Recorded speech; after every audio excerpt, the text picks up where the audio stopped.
I want to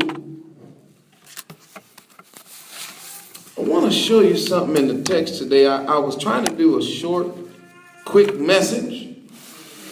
And it's not going to be short, but it won't be totally in depth. But it will be a message that I pray after today will give us a clear understanding. A clear understanding concerning the peril of paganism. Let us stand.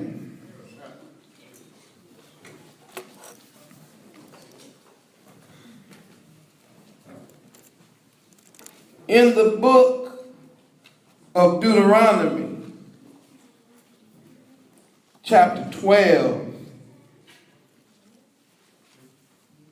verse 1.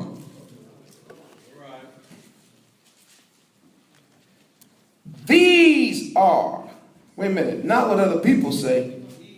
The book is telling us, these are the statutes and judgments which you shall observe to do in the land. Did you see it in your Bible? Now, hold your place. Flip over to Matthew 28 in the what they call the New Testament. It's not new, it's true. People keep trying to play Yahushua against Yahuwah, and we ain't gonna have it in this congregation. You're not gonna play the Father against the Son. We're not gonna have it. Not in here. Listen, you can say what you want, but I already know you didn't read the Bible, because if you had read the Bible, you would know you can't play the Father against the Son. Matthew in the New Testament, for all you all that just got to have a New Testament verse before you believe it's true. Verse 20. What's the last thing he says in Matthew's gospel? I'm talking about the last verse. Teaching them to observe all things whatsoever I have commanded you. And lo, I'm with you always, even to the end of the world. On this side, he says, and you shall observe. Verse 20 in Matthew says, teaching them to observe. Do you see it? Do I need to keep going back and forth? I'll get it again, because y'all not catching it, and y'all have to talk back, so I'll know that you're catching something. He says here, which you shall observe to do in the land. Go to Matthew 28, verse 20, and it says, teaching them to observe all things whatsoever I have commanded you. Which means we are to teach what the Bible has already told us to teach. But let me help y'all. Observe don't mean look at. Observe means to do. Skip down. No, we ain't gonna do no skipping. Stand up for just a moment. I'm not gonna read much. Here we go. In the land to which Yahuwah Elohim of thy fathers give thee to possess it all the days that you shall live upon the earth, and you shall utterly destroy. Not look at, destroy all the places wherein the nations shall possess and serve their gods, upon the high mountains and upon the hill and under every green tree, and you shall overthrow their altars. Somebody said, boy, that sure sound militant. It ain't militant, it's Bible. He said, I'm getting ready to put you in a place that's got all kind of idolatry. Okay, let's see. Tear down their pillars and break their groves and burn their groves with fire, and shall hew down the graven images of their gods to destroy the name of them out of the place. You shall not do so unto Yahuwah your Elohim. Now flip all the way over to verse 29.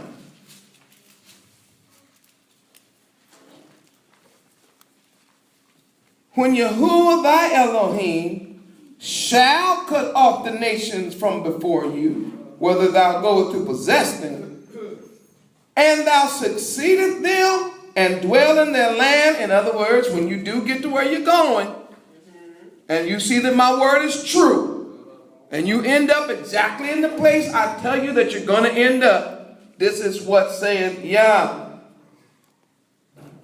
Take heed to yourself. In other words, watch out. Pay attention that you are not snared by following them. After that, they'd be destroyed. In other words, man, y'all go in there and tear that stuff up. But watch. He said, be careful though. Because after you tear it up and it's gone for a season, you get curious and start wondering. I'm going to read it like it's written. He says, take heed to thyself that thou be not snared by following, after that they be destroyed from before thee, and that thou inquire not after their God, saying, how did these nations serve their gods? Even so will I do likewise. That's what he said. He said that y'all gonna go over there, and if you don't be careful, you'll be talking about, I wonder how they serve their gods. And then you try to learn how they did it. He said, and then you're going to try to do it yourself. Verse 31, then thou shalt not do so unto Yahuwah thy God. You don't find out how they did it and then say, well, I'm going to serve Yah like that. The peril of paganism. You may be seated.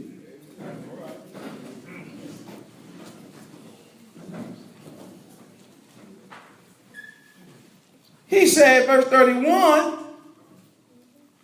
thou shalt not do so unto Yahuwah your Elohim. Why? Because every abomination to Yahuwah, which he hates, have they done unto their elves. For even their sons and their daughters have burnt in the fire to their gods, little g. Now, verse 32, and I challenge anybody claiming to be a preacher, and I challenge anybody claiming to be a pastor to try to get around verse 32.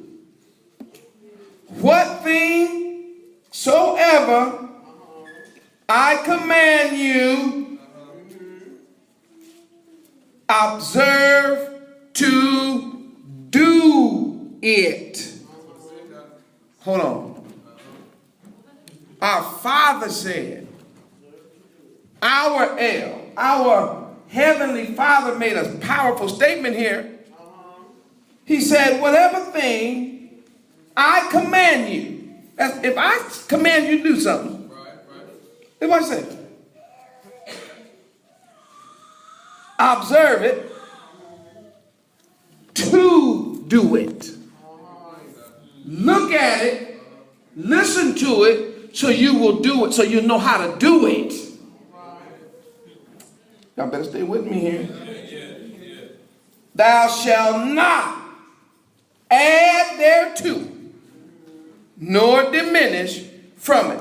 Don't add no bunny to it. Don't add no eggs to it. Don't add no snowmen to it. Don't add no flying reindeers with bright red noses to it. Don't add no cupids to it. Do not add. Don't add no swine to it. Don't add no hot cross buns to it. Don't add Dracula to it. Don't add. Am I still in the house? Don't add Casper the Friendly Ghost to it.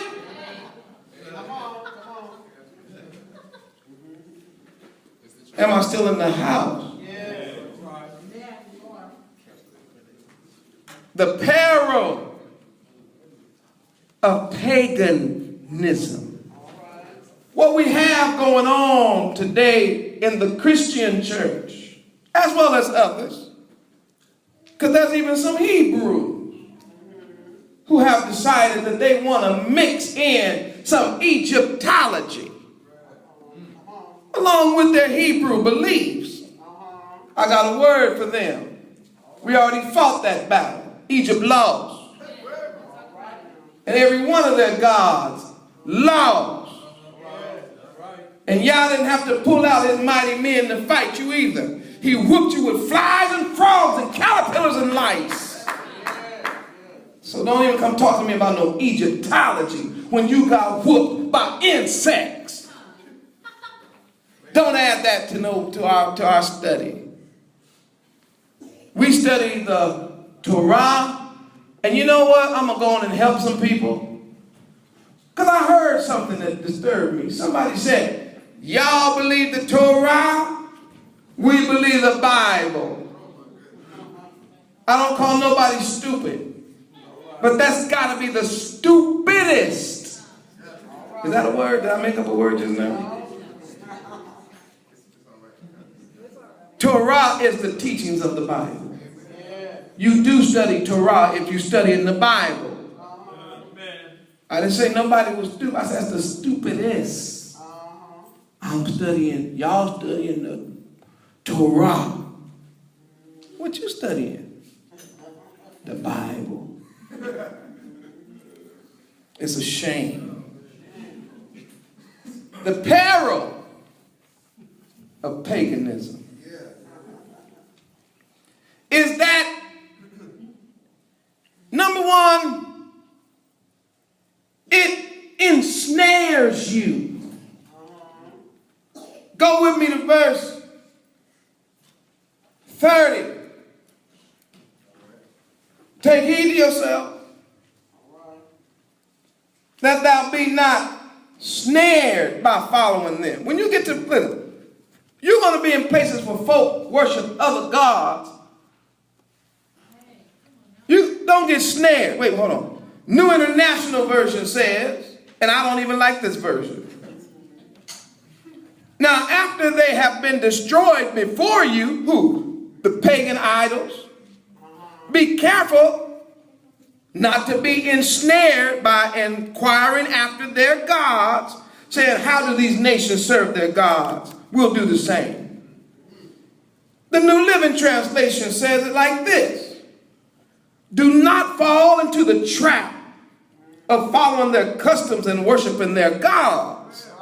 Do not inquire about their gods, saying, how do these nations worship their gods? I want to follow their example.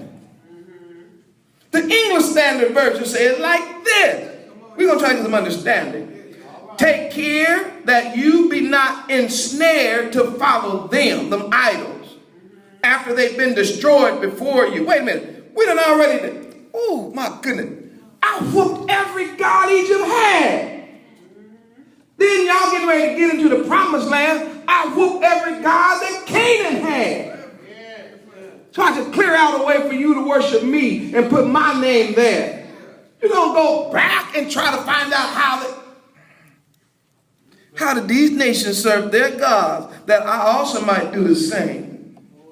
American Standard Version Bible says, beware that you are not ensnared to follow them after they be destroyed before you, and that you do not inquire after their gods, saying, how do these nations serve their gods, that I may do likewise.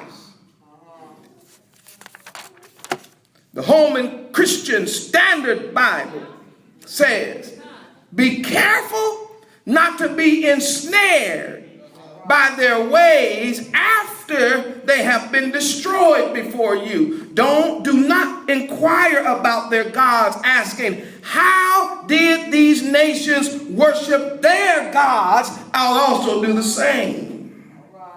The International Standard Version says, after they have been destroyed in your sight, be careful not to be ensnared as they were. Otherwise, you will seek their gods and ask yourself, how do these nations serve their gods? I will do likewise. The NET Bible says, after they have been destroyed destroyed from your presence, be careful not to be ensnared like they are. Do not pursue their gods and say, how do these nations serve their gods? I will do the same. God's Word translation says, after they've been destroyed, who? These idols. These pagan deities. Be careful. You aren't tempted. Be careful. You aren't tempted to follow their customs. Be careful that you're not tempted to follow their customs. Don't even ask. It's right in the text. I'm reading it out of every version I can find. Don't even ask about their God and say, how did these people worship their gods? We want to do what they did. All right, I'm going to keep going because somebody's going to get some understanding this Shabbat. The Jubilee Bible says, keep thyself from being snared by following them. After they are destroyed before thee, inquire not after their gods, saying, after the manner of these Gentiles serve their gods, so, even so will I do likewise.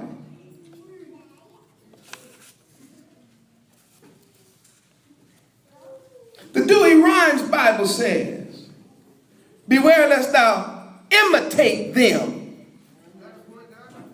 after they are destroyed at thy coming in, unless thou seek after their ceremonies. Whoa! Saying what? As these nations have worshipped their gods, so will I also worship. Somebody say, well, you ain't hit my translation yet. I don't know what Bible you got then.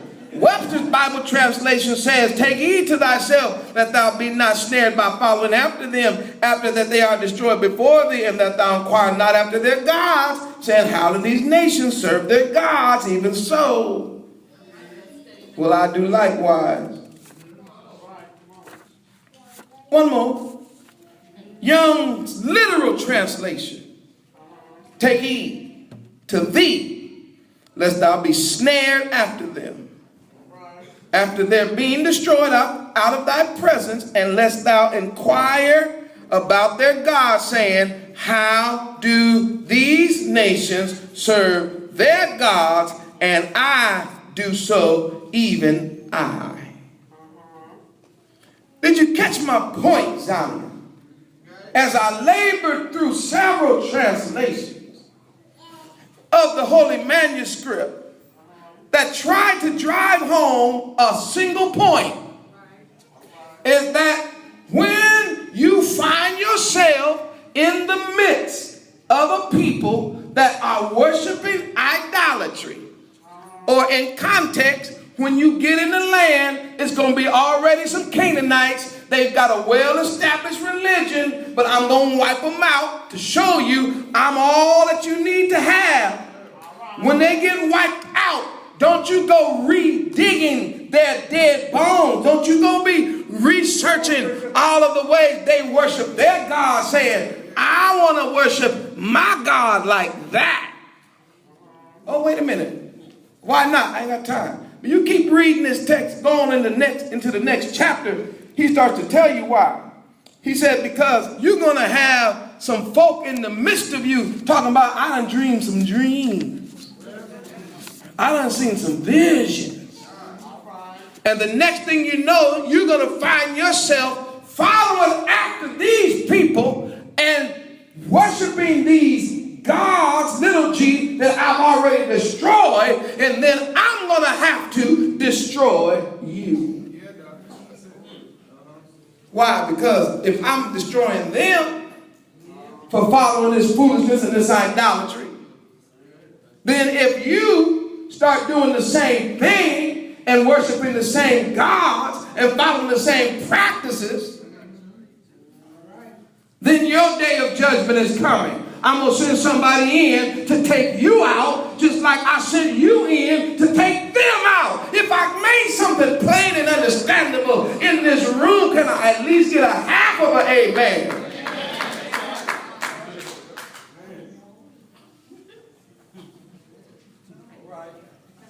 I don't understand, Pastor.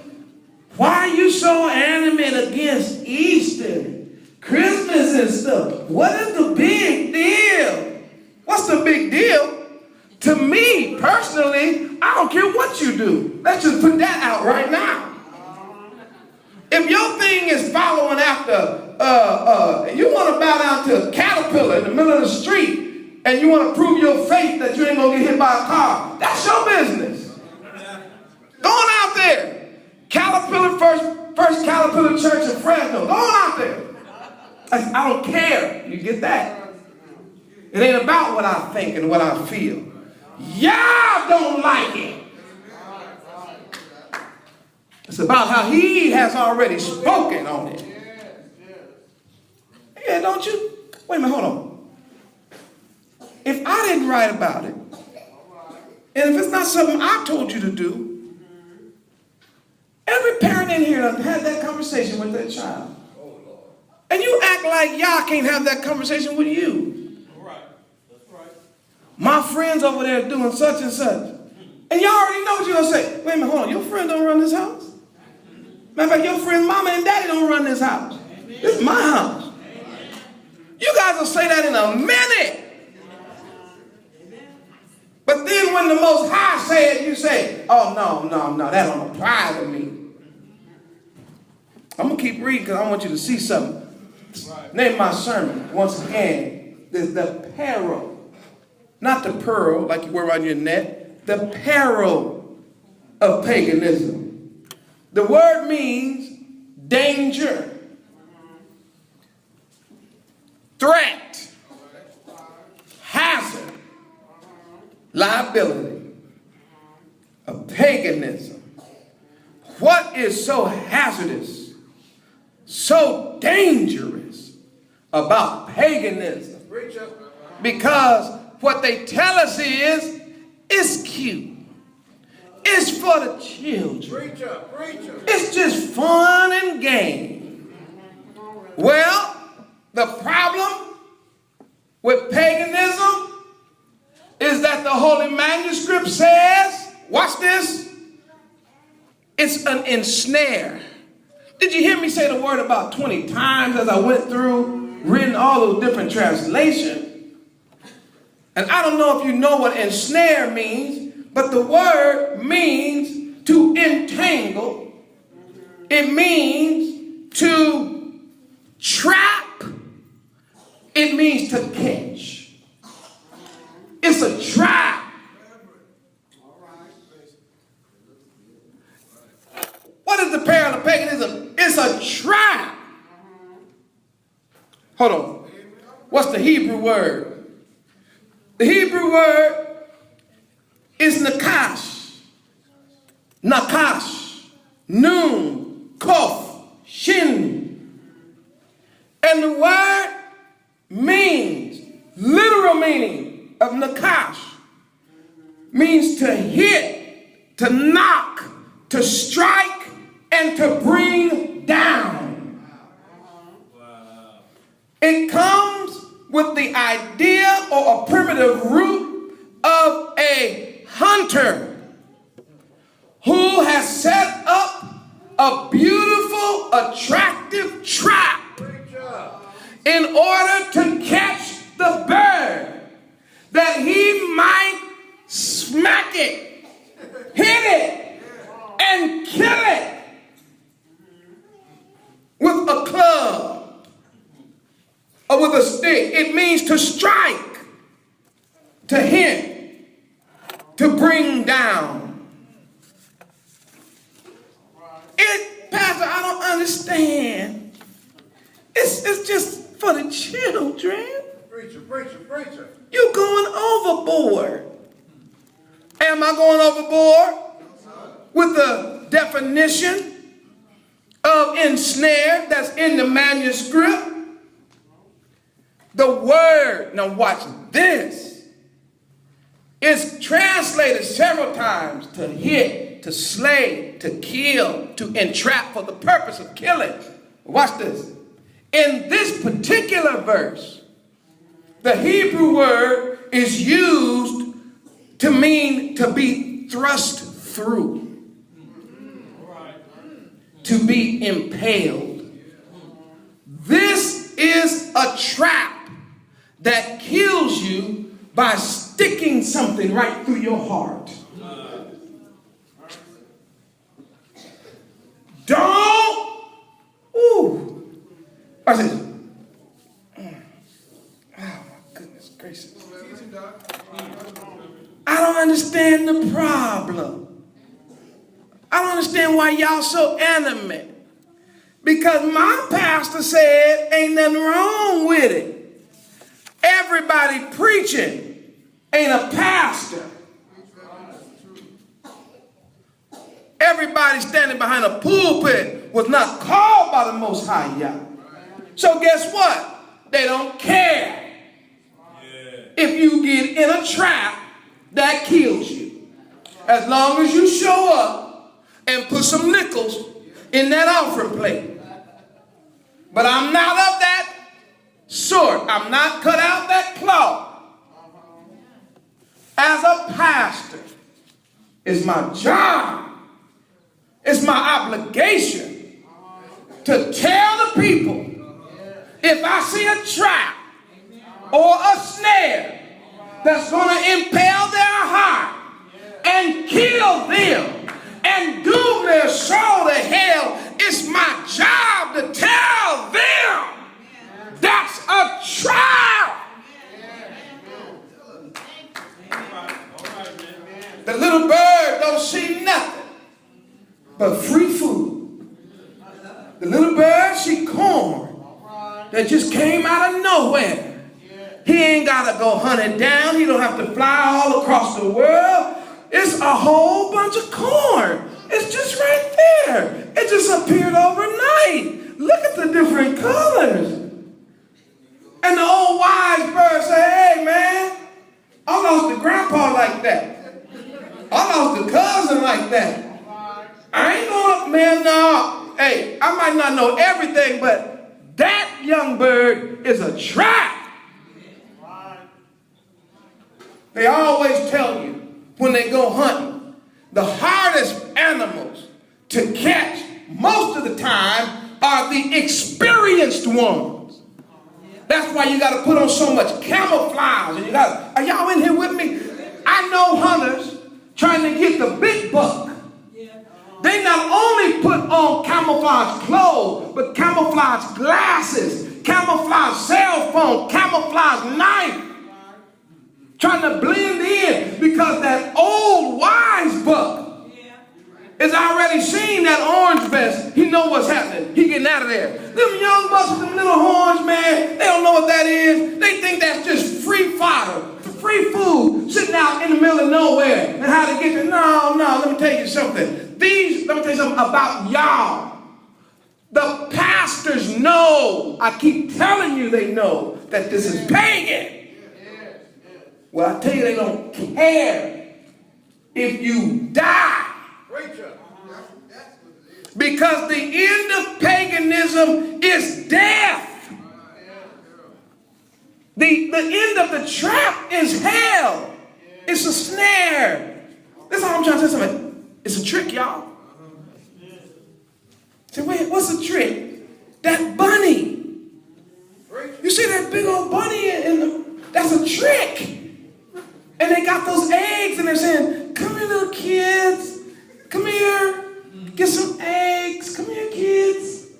Come here. And then y'all, thinking it's all fun and games, get the camera. Get the camera.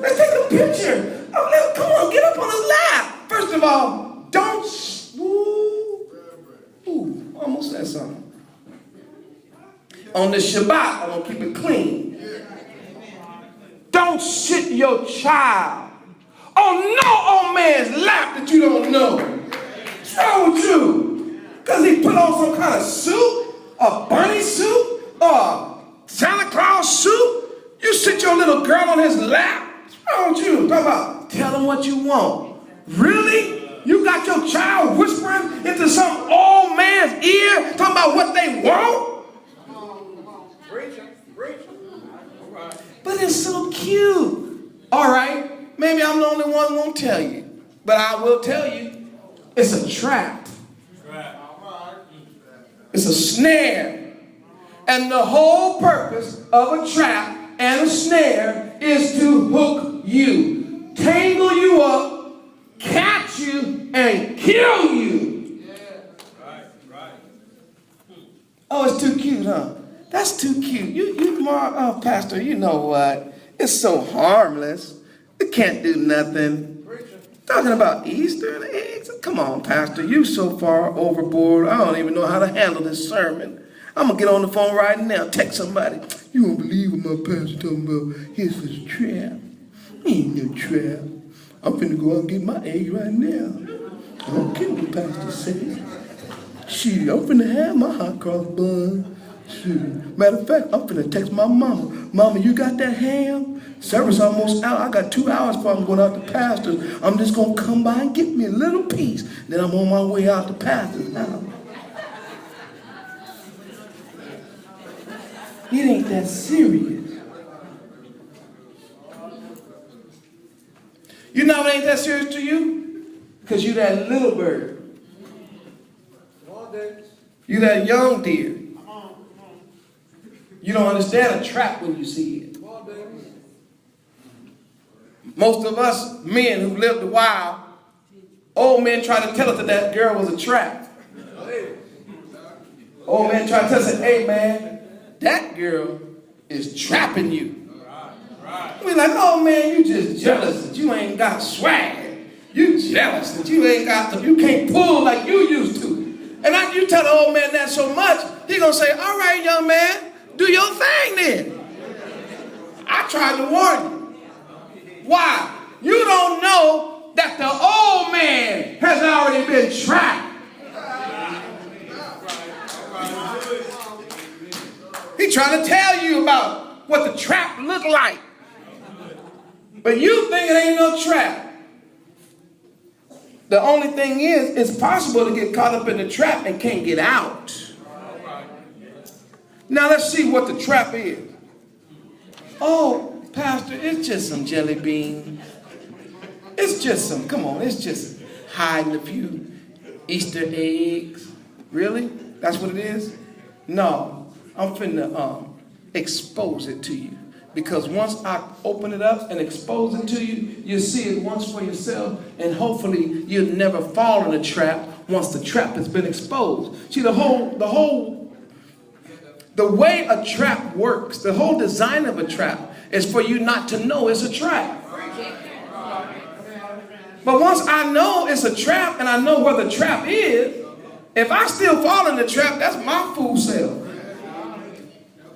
How many of you have heard of the Queen of Heaven? Raise your hand. Only 5 people. The Queen of Heaven. Y'all ain't even heard of her. And yet, she's behind Easter. She is a demon. Now listen to this.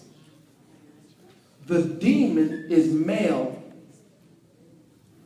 posing as a female. The demon is male, Ashtaroth, posing as a female, Ashtoreth. To get you to follow him, he disguised himself as a female to be beautiful. That was the first trick. Because you do know angels and spirits, especially demonic spirits, can take on different shapes. And a male demon, watch this, possessed a woman. And the woman's name is Semiramis.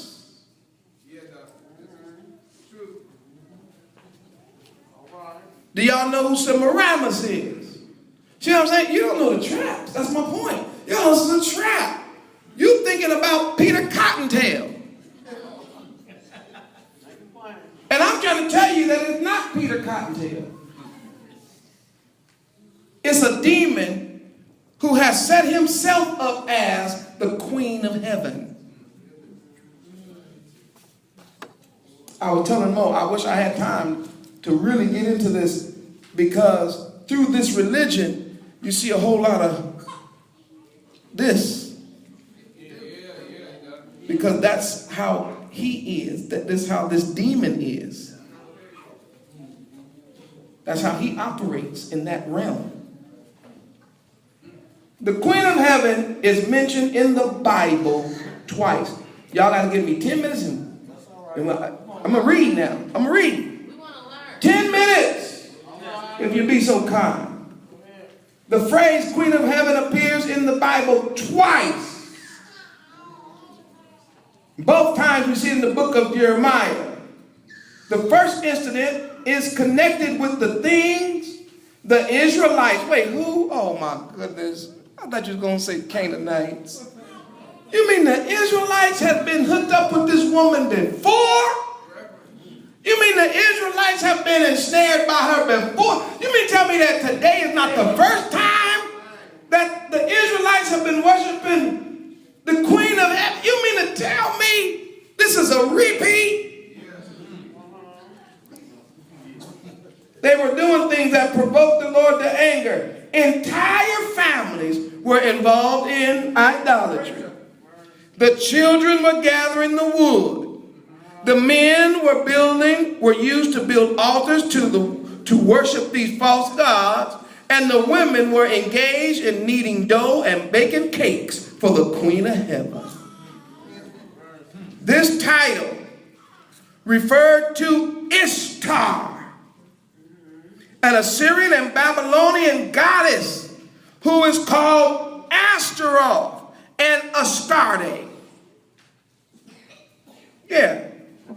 She was thought to be the wife of the false god Baal, and also known as Moab. And the motivation of women to worship Ashtaroth stemmed from her reputation as a fertility goddess. Woo! They wanted to get down with her because she was the god of sex. And the god of fertility meant, in them days, they wanted to have babies. She eventually earned the title Queen of Heaven. And among civilizations, in those days, those pagan civilizations, she became very popular, and it's very sad to say, she also became popular among the Israelites. The second time we see the references in Jeremiah, chapter 44, verse 17, and y'all know we got to go there. So flip in your Bible. I told you just a few more minutes. Jeremiah chapter 44, verse 17. Let's look at this so-called Queen of Heaven, Ashtaroth. Beginning at verse 17, chapter 44, and it reads,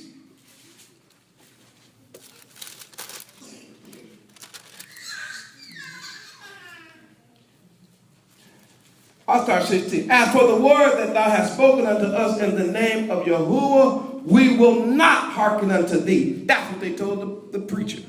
Man, we ain't listening to you. Verse 17. But we will certainly do whatever thing that goeth forth from our own mouth to burn incense unto the Queen of Heaven.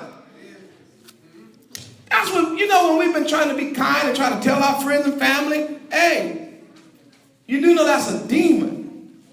That this is not just Astarte who becomes Easter. She's just not some innocent festival. She is the queen of heaven. She's a demon queen. But they said, man, we ain't going to stop doing nothing. I don't care how much you preach, Jeremiah. First of all, who is you? As we have done our fathers and our kings and our princes and our cities. They said, look, we did it. Our daddies are doing it. That's what they said. Wait, can you look at the verse again? As we have done. I mean, yeah, we doing it. But we ain't the only ones doing it. You talking about we worshiping Ashtaroth, and our daddies is too. They wasn't lying. Our kings too. Our rulers too. In other words, in America we said like this. We doing it. Grandpapa and them did it. The president is doing it.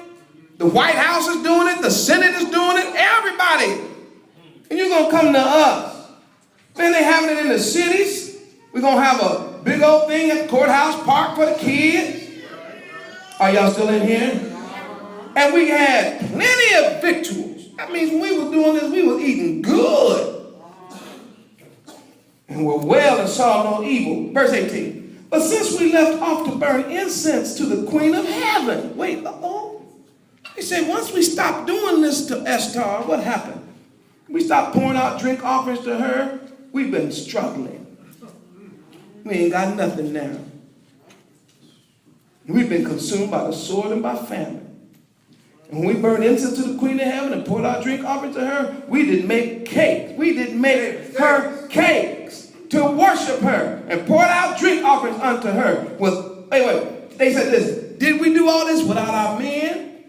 In other words, the women said, because first he went to the men and was like, hey, y'all tripping. And they was like, dude, it ain't about me, man. It's not me. It's my wife. You understand, man? If it was up to me, I wouldn't be doing nothing because I don't feel like cooking no cakes and I don't feel like going out shopping. My feet hurt every time I think about them all. And I think it's stupid to have no big old Easter bunny and eggs and all that, man. Listen, if it was me, I wouldn't do it, bruh. It's my wife. So he went to the women and said, hey, y'all, you think that you are, getting over by celebrating? And what they said? They said, first of all, preacher, we ain't listening to you, which tells me something. They ain't listening to me. I'm cool with that. I ain't got no problem. They ain't listening to me. But this is what they will say. My husband know what I'm doing.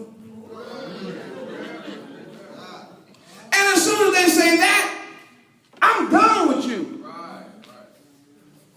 Because you don't even realize your husband trying to keep you happy. Now, I done seen this scene before. This is nothing new. This stuff been played already. Genesis chapter 3, if y'all got a Bible, you will see it.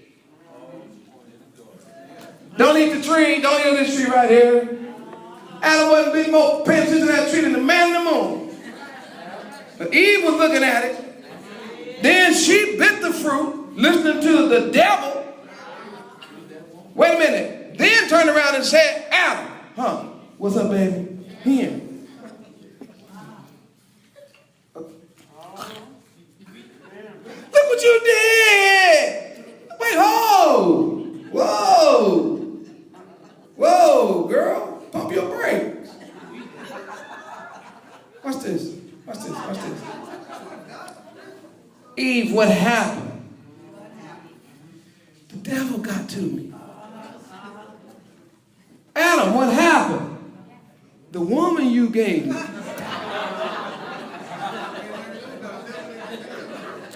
If I'm making myself at all clear, would you just give me a wave, a hallelujah wave in this room? Do you hear the same thing repeated in Jeremiah? Yes. Wow. I'm not trying I'm trying to show you something. I told you it's a trap. And I want to show you the trap. And then I'm out your way. I said, I'm going to make it. Now watch this.